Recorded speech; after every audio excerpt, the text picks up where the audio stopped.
Vancouver Yoga Center in Vancouver, Washington. And I have been incorporating some more educational tools into our practice to help us really learn what movements are happening or not happening in our body, and how to make our poses more effective and less strained and more functional. So we have been working with really understanding our pelvis the last couple weeks. We're prepping for a very deep pose of pigeon pose, which is a hip flexor, and a very complex pose. There's a lot going on at the hip socket and at the pelvic base. So we are really learning more details how these movements really occur in the pelvis, and what movements do we want to feel and what movements do we want to encourage. The first lesson was that our sit bones should widen. And as the sit bones widen, that the tail should move back and the pubic bone move forward.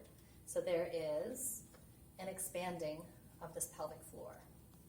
Expanding of the pelvic floor. And when we open and expand the pelvic floor, then it gives us space for our hip to sit in its socket.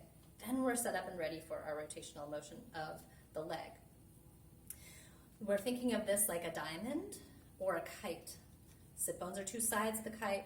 Pubic bone, tailbone are the other points of the kite. Tail, of course, being where the tail of a kite would be. And this motion should happen whenever we bend our legs. So I'm going to set this down.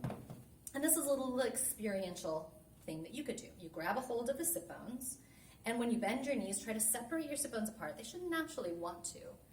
And then when you stand, the fingers should be drawn inward a little bit because the sit bones want to naturally come slightly closer in when you're standing. So sit bones wide and sit bones in. Now there's another component. So as sit bones go wide, also your tailbone goes back, and it's a little more complex to feel, but the pubic bone goes forward. You can just imagine it for now. Visualize the shape of a kite, and every time you bend your knees, you're going to create more of that spaciousness. And when you straighten back up, then the sit bones will come a little closer together, the tailbone and pubic bone might shift a little bit. When this is elongated like this, it's also what we call eccentrically loaded. Your pelvic floor is strong and long at the same time. Eccentric contraction, strong and long at the same time. And it supports the pressures that are coming down on it. It supports our organs that press into it. So sit bones wide, and then they start to come back in. You can also now turn your feet out, go a little wider. Another component, so first we do the sit bones wide, right, tailbone back, pubic bone forward, and then we start to turn our thighs out so they point down to the second and third toes. And then we come back up, and the sit bones might want to come in, and the knees might want to come back in.